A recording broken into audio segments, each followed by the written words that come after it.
Come up, there was some issues, there was some fans that weren't properly guarded. There was some minor things that she found. Some of it was just housekeeping. Some of it required a little bit of attention to. But overall, I think when she left, she was reasonably pleased with the condition of our facilities and our procedures. We've been working on updating some of our procedures. She's given us some advice, she's given us some resources for bloodborne pathogens, confined space, and we're working on those. We've got a ways to go, but I'm confident that as long as we're making serious progress, she'll be satisfied. So, just not one item on this. Are our employees drug tested randomly? Are they in a pool where their number comes up and they are Yeah. drug tested? They're in a consortium with other. Right, they're in a pool. Nobody knows, right, total random. Right. Yeah. But is it like once a year? I mean, or does it, or just when your number comes up? It's monthly. Yeah. Yeah. It's, Well- no, basically, the employees, predominantly public works, equipment operators, those are the ones that have to go through DOT drug testing. Yeah. I get a notice, they give me a name. Some months you don't get a name. Most I mean is when you're Right, driving, your number it's comes random. up, right? But Yeah. you get a notice every month. Yes. You will have to test somebody so-and-so this month, or the next month you'll get a notice that says you do not have anyone this month. So there's always, every month whether you, and they're not notified until that morning. Right. And it could be for alcohol, it could be for drugs, Well, right. it could be for both. Yeah.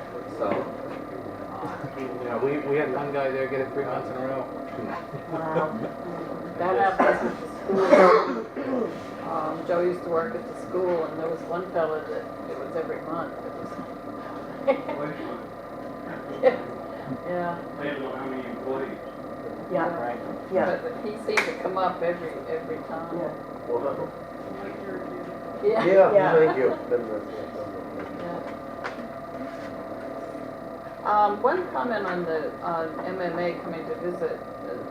It's helpful to the town, and it also is helpful to OSHA. They have more confidence in municipalities and institutions that get this kind of help, because they don't feel as though they have to come up and look for faults as often. When they come, they always have a fine book with them, so keep them at bay. Yeah. They're always hurting for money. And that's the thing that Ann stressed on her first visit was, she's there to work with us. She's there as a tool to help us. And anything that she finds, when she comes back up, if it's repaired, she's satisfied. We did have some that we haven't completed yet, but we are working on it, and she does see that we are making progress. So, I do look forward to her visits. I haven't got the list yet on what she found. But, I didn't think we had anything to look in the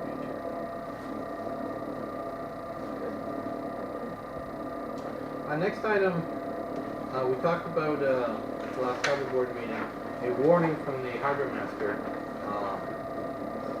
And they wanted to propose it to the Board of Selectmen for approval. This would give our harbor master a form of documentation.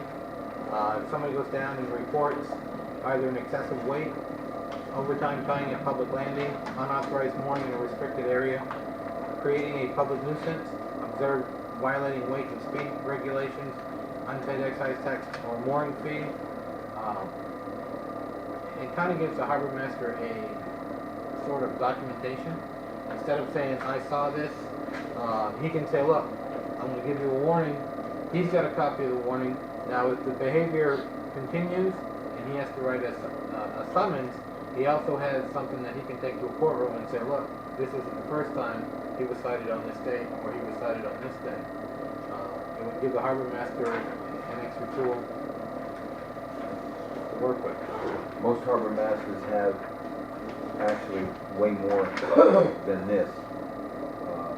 in areas of managing mooring fields. To write, and we figured this was enough. This is a warning only. It helps, as John said, the harbor master create a file on certain situations that continue. And unless he has his ability to look back and document and say, yeah, this has been an ongoing situation, and he's notified the person. I'm just curious, like the unpaid excise tax, and for example, right, I mean, we have Russell Wright, Marine Patrol One. He didn't pay his tax. I don't know if he did or not, but I think he did, I don't think he did. Another one. But, in the mooring field, restricted areas and so forth, I don't understand that. Do we have maps or anything that we give people locally that fishing, that you know, the restricted areas from an area, if somebody can, we're gonna say drag scallops, because up into the bay, and you've got permanent moorings there, and he steps out away from the boats, is he in a restricted area and doesn't know it when he drops, just so he doesn't bump in the other boats, and can he be fined, or how does that work? Restricted area really is, the only one is the cable crossing between North Lubec to Eastport.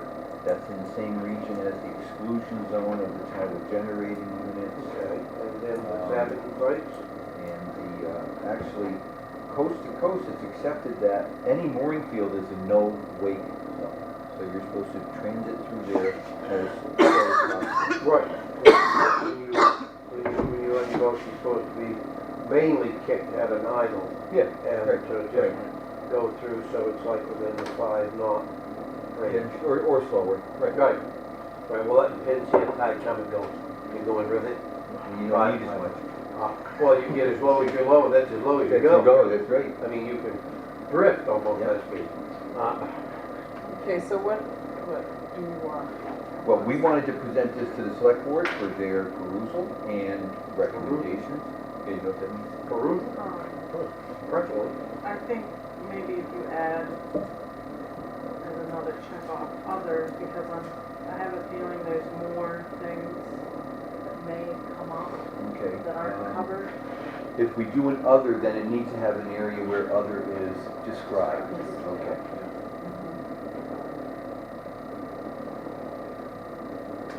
Is there a rule, law, what have you, on placement of a mooring? Because I'm not a fisherman, Yeah. but I Right. go to the boat ramp There is From recommendations time to and time. guidelines on mooring apparatus.